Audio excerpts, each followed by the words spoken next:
Please subscribe and don't forget to press the bell icon to get notified whenever we upload a new video. मैं अपने बोलने से पहले अपने दल के नेताओं को धन्यवाद देना चाहता हूं, आभार प्रकट करता हूं कि उन्होंने ये सामान्य चर्चा में, बजट के सामान्य चर्चा में मुझे बोलने का प्रथम अवसर दिया है। सहज से ही मैं गांव का किसान हूं, गांव में पैदा लिया, गांव में पला, गांव में बढ़ा। किसी तरह से राजनीति के धारा में चलते चलते यहाँ तक मैं पहुँच गया। लेकिन जब कभी मैं खड़ा होता हूँ तो मेरी नज़र वहीं रहती है। चौधरी चरण सिंह जब भारत के प्रधानमंत्री बने तब भी उन्होंने मुझे एक बार कहा था कि हुकुमचंद, भारत का प्रधानमंत्री हूँ, लेकिन दिन में एक बार मेरी नज़र अपने गांव में चली जाती है। वही कच्ची दीवार, फूस का छप्पर, वही कच्चा कुआं, वही गाय, वही भैंस, वही बकरी, वही ज्वार, वही बाजरा। तो जो जहाँ से पैदा लेके आता है, जिस संस्कार में पलता है, आप तो संस्कृत के भी विद्वान हैं अध्यक्ष जी, मनुष्य सब कुछ भूल जाएगा, लेकिन जिस संस्कार में पला है या बढ़ा है वो कभी भूल नहीं सकता है। तो मैं तो उसी संस्कार में पला हूँ, बढ़ा हूँ। मैंने गोबर देखा, मैंने बकरी की गिनती की, मैंने भैंस की गिनती की। अब संजोग से लोकसभा में आया हूँ तो वो आंकड़े की गिनती करनी पड़ती है। Fiscal deficit, revenue deficit. अब मेरे जैसा आदमी उसमें उलझ जाता है कि बकरी गिनूं कि भैंस गिनूं कि डिफिसिट गिनूं। यहाँ आके डेफिसिट गिनो, वहाँ बाद में गिनो। और हम तो केवल वही खोजते हैं। जैसे युद्ध के बाद, सीता माता के साथ युद्ध जीतने के बाद, लंका विजय के बाद, जब बानर भालू के बीच में मणि की माला वितरित की जा रही थी तो वो सब दाने को तोड़ तोड़ के बंदर देख रहे थे। सब हंस पड़े बड़े लोग कि आखिर बंदर बंदर तो है, ये माले क्यों तोड़ रहा है। पूछा कि तुम इस दाने को क्यों तोड़ रहे हो? तो कहा मैं इस हर दाने में सीताराम की मूर्ति देखना चाहता हूँ, और जिस दाने में सीताराम की मूर्ति नहीं हो मेरे लिए निरर्थक है। तो मैं तो बजट के हर पन्ना को पढ़ता हूँ तो देखता हूँ इसमें किसान कहाँ है, इसमें मजदूर कहाँ है, इसमें गांव कहाँ है, इसमें हमारे गाय भैंस के चारा दाना का कुछ है कि नहीं है, इसमें मेरे गांव की जो गरीब औरतें हैं जो खेत में काम करती हैं, पसीना बहाती हैं, मिट्टी पानी में सरती हैं, उनके शरीर से बदबू निकलता है। जीवन में कभी एक बार भी उनको लक्स और कौन रेक्सोना साबुन, कौन ये लिपस्टिक पाउडर, ये छूने का, देखने का अवसर नहीं मिलता है। क्या उसकी दुनिया को इन्होंने देखा था? मैं उन्हीं से पूछना चाहता हूं। अब तो बड़ी बड़ी बात करते हो, आगे दिन पीछे गए, गुरु से किया न है तब पछतावा होत क्या, चिड़िया चुग गई खेत। जिस समय गांव को देखना था, किसान को देखना था, मजदूर को देखना था, गरीब को देखना था, पिछड़ा को देखना था, दलित को देखना था, गांव की सड़कों को देखना था, गलियों को देखना था, कुआं को देखना था, आपने देखा क्या? आप तो देखते रहे कहीं। ये दो हिंदुस्तान, एक हिंदुस्तान में दो हिंदुस्तान आपने बनाया। एक है भारत, एक है India, that is called Hindustan. आपने बनाया ना। मैं आज भी कहता हूं, अगर मेरे गांव के किसी को उठावे, आंख में पट्टी बांध दे, हिंदुस्तान के कहीं भी, उड़ीसा हो, बंगाल हो, कहीं हो, किसान को लावे, गांव में आंख पर पट्टी बांध दे और एक बार इंडिया गेट पर उसकी आंख को खोल दे, उसको लगेगा कि हम स्वर्ग में चले आए, कि बैकुंठ में चले आए, कि इंद्रपुरी चले आए। इतना का अंतर है। मैं 1977 में एमएलए बन के आया, इंडिया गेट के किनारे पैदल टहल रहा था, एक बड़ी गाड़ी में एक बड़ा कुत्ता जा रहा था, वो अपने मुंह को निकाल के जी लपलपाते जा रहा था। मैं गांव का आदमी खड़ा होकर सोचने लगा कुत्ता जरूर कुछ कह रहा है। मैं एमपी था, कभी दिल्ली देखा नहीं था, मेरे अंदर से आवाज आई कि कुत्ता कह रहा है क्या है, तू गांव का किसान, गरीब, मजदूर, पिछड़ा, दलित, तू क्या जन्म लेके करने आया है? तुझसे मैं सौभाग्यशाली हूं। देख, मैं ठंड गर्म गाड़ी में बैठा हूं, केक खाता हूं, ऑमलेट कटलेट खाता हूं, गद्दे पर सोता हूं। तुमने देखा हिंदुस्तान, तुमसे अच्छा मैं हूं। उस दिन मुझे लगा कि इस हिंदुस्तान के बड़े लोगों के कुत्ते भी मुझसे अच्छी जिंदगी जी के रहे हैं और मुझे उस जिंदगी से भी बदतर जिंदगी जिलाने वाले कोई नहीं है, आप हैं। राज किया है आपने, मैं आंदोलन किया, जेल में गया, जेल में सर आया। आज भी पूर्वा हवा चलती है तो आपके पुलिस की लाठी से जो हड्डी में चोट है वो कहीं ना कहीं दर्द करने लगता है। तब मुझे ऐसा एहसास होता है कि जिस राज में मुझे इतना कष्ट मिला था, अगर मेरा बस चले तो उस राज को सदा सर्वदा के लिए हिंदुस्तान से उखाड़ के गया जी में जाके पिंडदान कर दूं, जो फिर निकलने न पाए। क्या बात करते हैं साहब, आपसे मैं आखिर में नहीं जाऊंगा। आप योजना आयोग की बात कर रहे थे, मैं अपने गुरु डॉक्टर लोहिया की बात को आपके सामने मैं दिखाना चाहूंगा। मैं नहीं बोलता, मुझे तो उन्होंने दृष्टि दी थी। इसी लोकसभा में 6 सितंबर 1963 को एक बहस हुई थी, ख्याल रखिएगा, जिस बहस ने पंडित नेहरू को भी हिला दिया था। वो बहस थी 3 आना बनाम 15 आना का। लोहिया ने कहा था, मैंने 27 करोड़ हिंदुस्तान के लिए 3 आने रोज की आमदनी कही, प्रधानमंत्री ने 15 आने रोज की और योजना मंत्री ने 7.5 आने रोज की। अब प्रधानमंत्री और योजना मंत्री आपस में निपट लेंगे कि दोनों में कौन सही है। यही आंकड़े हैं योजना आयोग के। प्रधानमंत्री का 15 आना, योजना आयोग के मंत्री का है 7.5 आना। जिस योजना आयोग को यह भी नहीं पता 15 आना सही कि 7.5 आना सही, प्रधानमंत्री सही कि योजना मंत्री सही, उसी योजना आयोग को सर पर ढोते रहो। जो दर्शन करना चाहिए तो दर्पण माजत रहिए, दर्पण में लगा काई तो दरस कहां से पाई। क्या बात करते हैं साहब।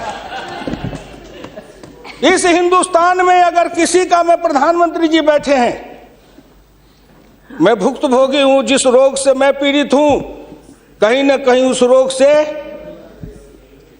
आप भी पीड़ित हैं। बीरप्पा मोइली जी, आप भी पिछड़े वर्ग से हैं, मैं भी पिछड़े वर्ग से हूं। का दुख जाने दुखिया की, का दुख जाने दुखिया माए, जाके पैर न फटे बीमारी, सो का जाने पीर पर आई। आपके मल्लिकार्जुन जी भी उसी दलित समाज से हैं। आपने सामाजिक पीड़ा को झेला नहीं है, भोगा नहीं है। इस हिंदुस्तान में अगर सबसे बड़ा कारण और सबसे बड़ी चीज अगर रही है सनातन काल से, तो वह हिंदुस्तान की जाति प्रथा। उस जाति प्रथा के कारण क्या क्या नहीं भोगा हमने और क्या नहीं भोगते हैं। अभी अभी चुनाव हो रहा था, श्री नरेंद्र मोदी जी के लिए कोई कह रहा था, मेरे ऑफिस के आगे चाय की दुकान खुलवा देते हैं, फुटपाथ पर जाओ चाय की दुकान के लिए दुकान दे देते हैं। और कुछ कहने के लिए नहीं मिलता है लोगों को, नहीं मिलता है क्या?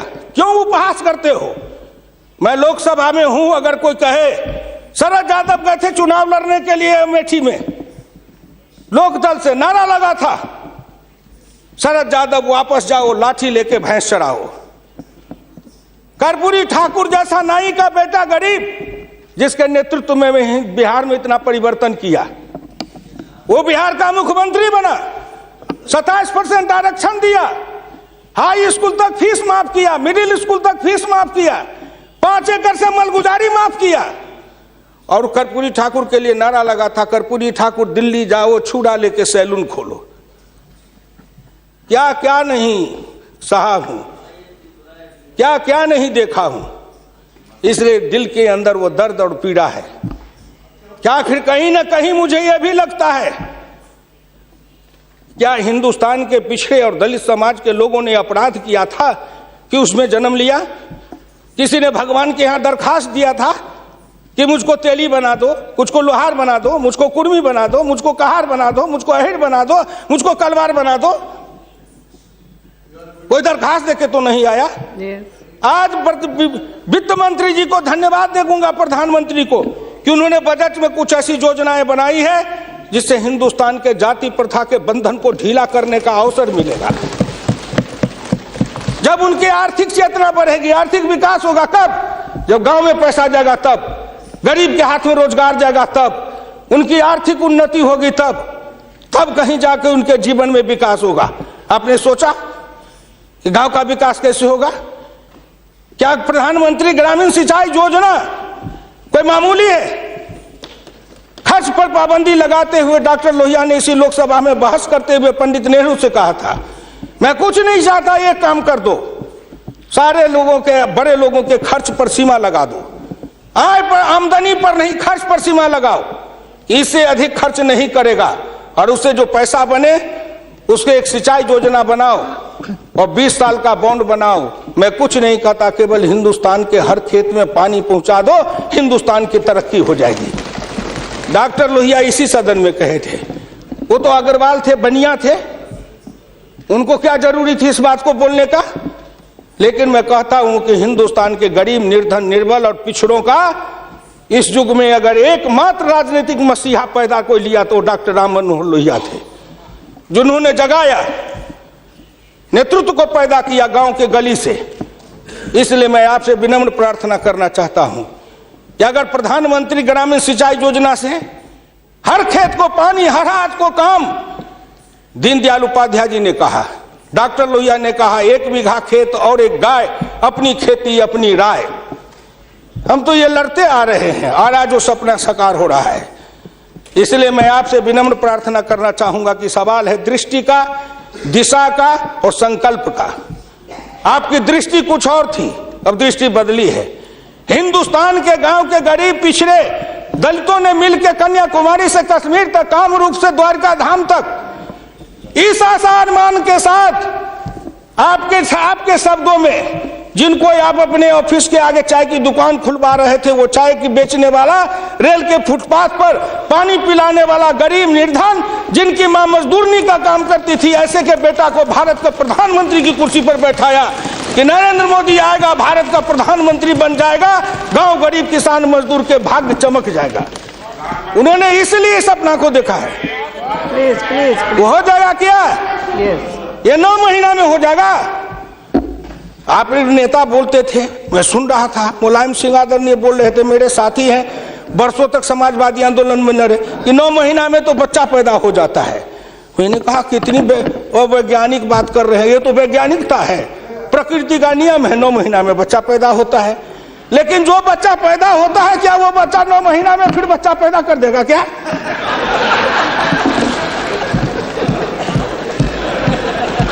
कितनी आप वैज्ञानिक बात बोल रहे हो?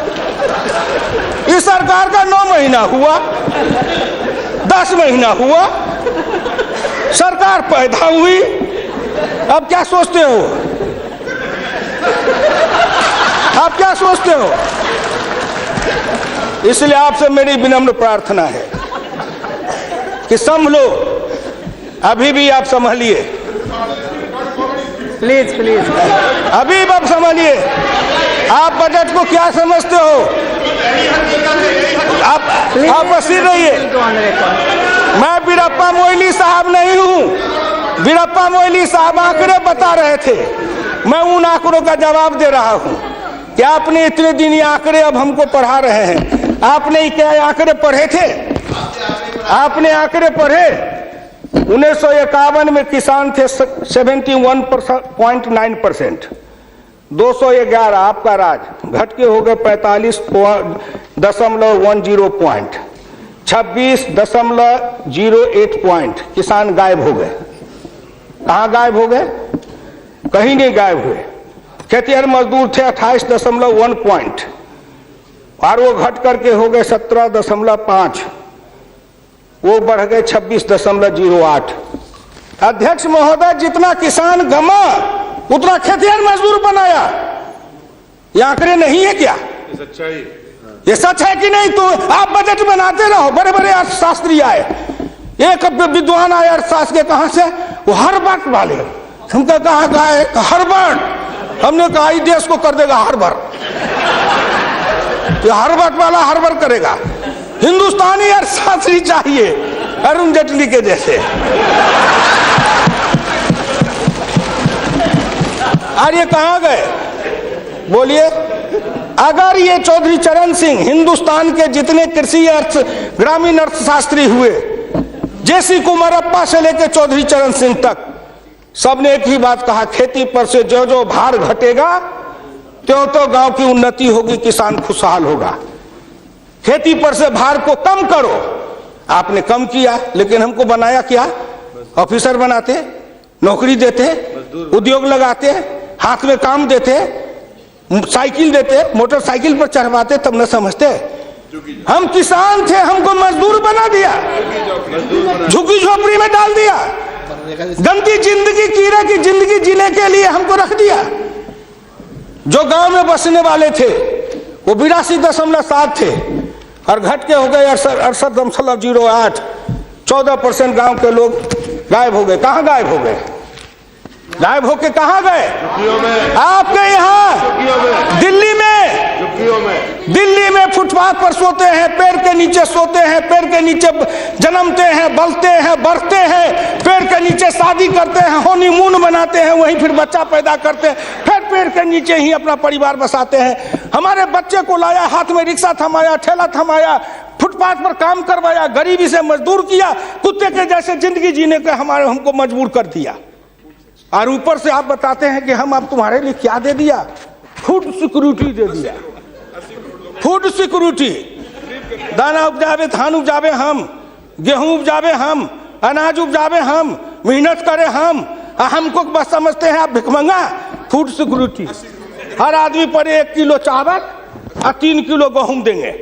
आप बड़े बड़े बड़े बजट वाले अर्थशास्त्री वाले हैं, महीना में 1 किलो चावल खा के रहो, एक आदमी 3 किलो गेहूं खा के रहो। ये गरीबी का उपहास है, हमारी निर्धनता और गरीबी का उपहास है। आओ आओ, 1 किलो चावल देते हैं, 1 महीना में खाओ। महीना में 26 रुपया, जिसकी रोज की आमदनी आप कहते हो गरीबी रेखा के नीचे है, और चावल गेहूं बांटेंगे 70% को। क्या आंकड़ा है आपका? यही बजट बनाते थे ना, मैं उसी को कहता हूं, यही आपका आंकड़ा। गरीबी, चावल गेहूं खाए 70-80%, हमको कहो गरीबी की रेखा के नीचे है 26%। कबीरा बाँचे आखिन लेखा, पंडित बाँचे पोथिन लेखा। हम तो आंख से जो देखते हैं वो बोल रहे हैं। आपने क्या किया? हम कम किए, कहते हैं किसान किसान किसान किसान विरोधी है। हिंदुस्तान में 90-91 में 185.2 मिलियन हेक्टेयर खेती की जमीन थी, और आपके राज में 2011-12 में 182 मिलियन हेक्टेयर हो गई। ये जमीन कहाँ गई? हम खा गए? हमारे गांव के लोग खा गए? कौन खा गए? जो खाए हो। लेकिन मैं इतना जानता हूं कि आप हमारी जमीन खा गए। और दूसरे तरफ जो गैर कृषि योग्य भूमि थी 90-91 में 21.22 मिलियन हेक्टेयर, 11-12 में हो गए 26.29 हेक्टेयर। गैर कृषि योग्य भूमि बढ़ी है, कृषि योग्य भूमि का ह्रास हुआ। उल्टे बात कहीं कहीं पर निगाहें, कहीं पर निशाना। न कुछ मिले तो कुछ कहिए, न कुछ मिले तो विरोधी में गए तो कुछ न कुछ तो कहना है ना, नहीं तो दुनिया कैसे देखेगी कि विरोधी का काम कर रहे हैं। इसलिए आपसे मेरी विनम्र प्रार्थना है, अगर विरोधी का काम भी करना है तो आप अपने नेताओं को कहिए कि कुछ दिन हमारे पास आए, 6 महीना ट्रेनिंग दे देंगे कि हम विरोधी थे तो क्या करते थे। अरे नाटक भी करिए तो किसी डायरेक्टर से सीख तो लीजिए। जो गरीबी का डायरेक्टर है उससे सीखे नहीं, गरीबी का नाटक खेल रहे हैं। एक गांव में नाटक में हनुमान जी का पाठ करने वाला नहीं आया। उसने सोचा कि आज तो नाटक नहीं होगा। एक बहुत मोटा तगड़ा दुकानदार था, उनको पकड़ लाया, कहा तू नाटक कर, केवल खड़ा रहना। और जब वो खड़ा होकर पाठ करने लगा तो रावण ने डांट के कहा कि कहाँ गए, लाओ तेल घी लाओ, इसके पूंछ में आग लगाओ। उसको हुआ कि अब तो जल के मरेंगे। तो कहा हजूर हम तो हनुमान जी नहीं है, हम तो बनिया है, अपनी दुकान चला रहे थे। वैसे ही आप नाटक करिएगा।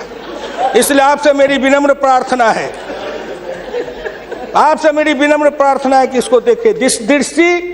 दिशा, जब तक आपके पास में दृष्टि नहीं बनेगी, आपकी दिशा नहीं ठीक थी, आपकी दृष्टि नहीं ठीक थी, तो आप संकल्प क्या कर रहे थे?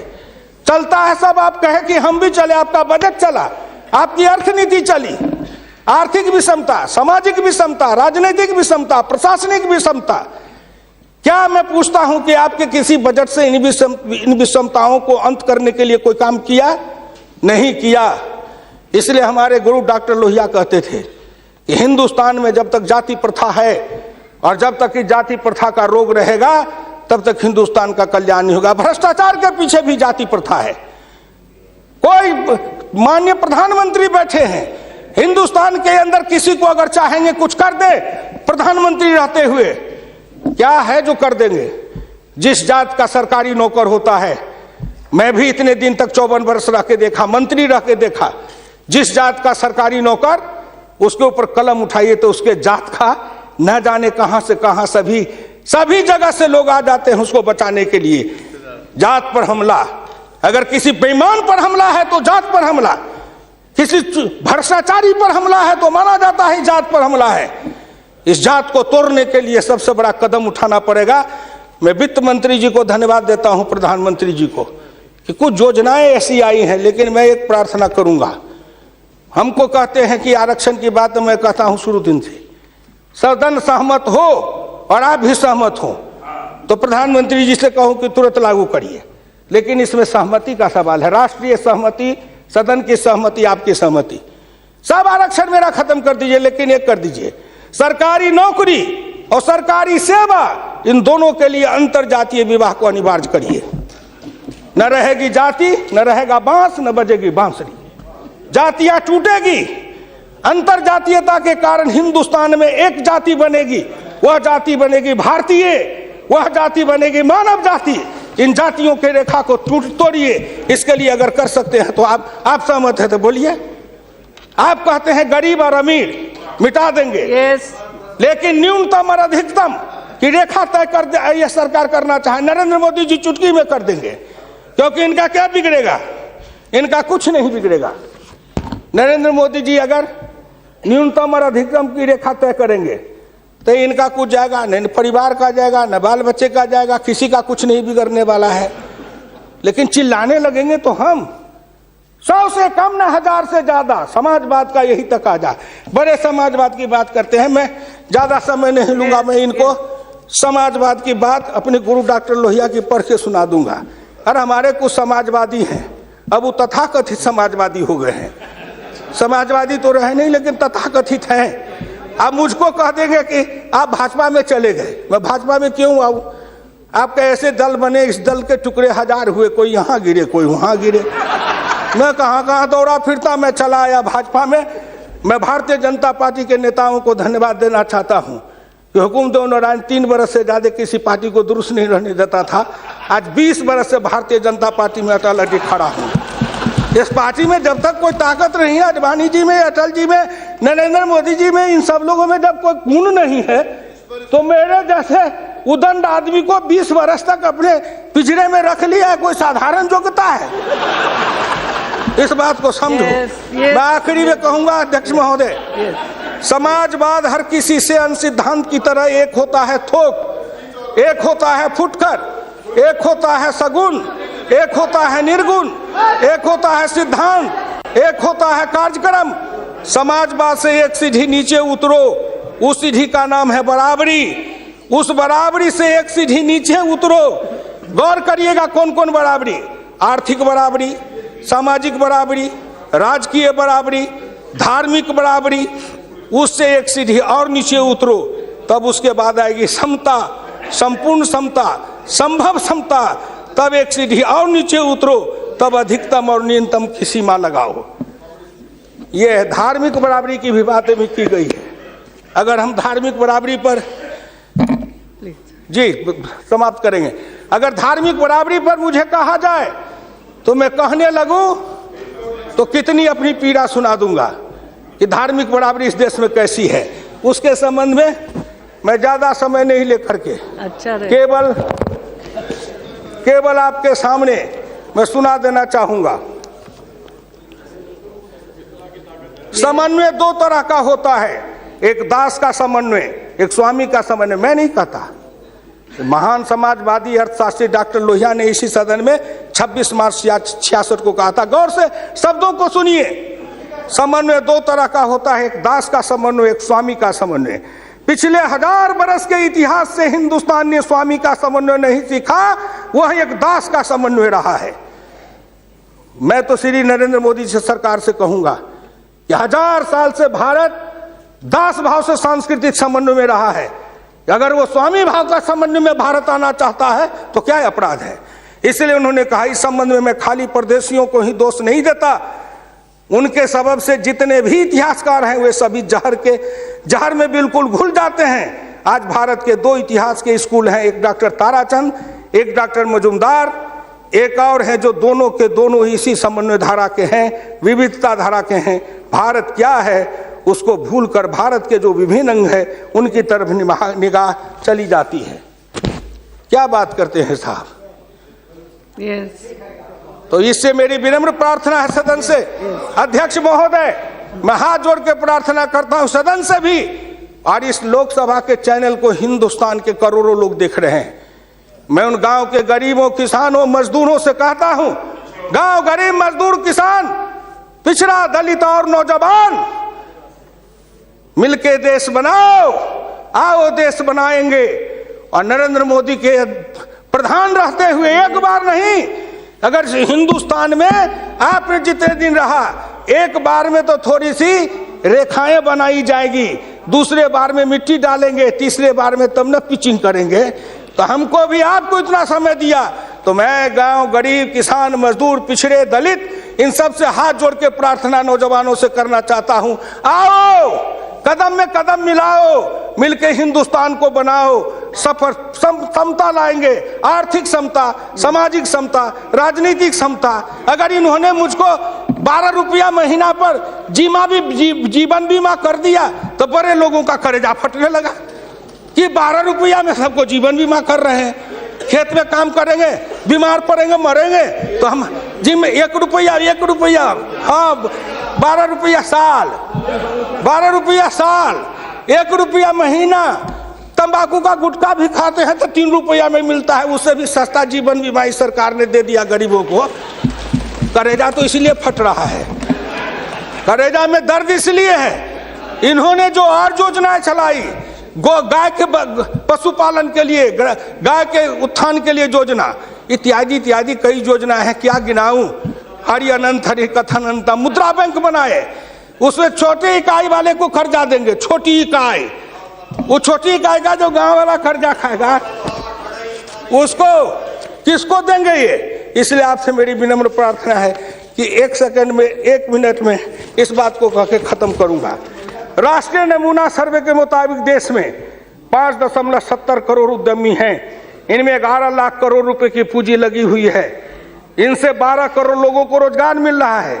लेकिन इस क्षेत्र के उद्यमियों को पूंजी में कर्ज का हिस्सा केवल 4% है, जबकि अनुमान के अनुसार बीते 22 वर्षों में बड़े उद्योग में 50 से 60 लाख करोड़ रुपए की पूंजी लगी हुई है, इनसे मात्र 22 लाख लोगों को रोजगार उपलब्ध है। ये छोटे उद्योग, फरहई को, लोहार को, कुम्हार को, हजाम को, ये जो छोटे छोटे, ये जाति छूटेगी इससे। जाति आधारित हिंदुस्तान में पेशा है और पेशा के आधार पर जाति बनाया गया। अब इन रोजगार के जरिए उनके हाथ को काम देंगे, उन छोटे उद्यमियों को रोजगार देंगे। इनके कलेजा में दर्द हो रहा है कि नरेंद्र मोदी आया है, मुद्रा बैंक बनाएगा, गांव के गरीबों के हाथ में रोजगार जाएगा। ये गरीब बनेंगे पहलवान, गरीब बनेंगे विद्वान, गरीब बनेंगे बुद्धिमान, गरीब के हाथ में दम ताकत आएगी तो आपके आगे शर्म गच्छामी नहीं होंगे, न फूड सिक्योरिटी खाएंगे, न मनरेगा खाएंगे।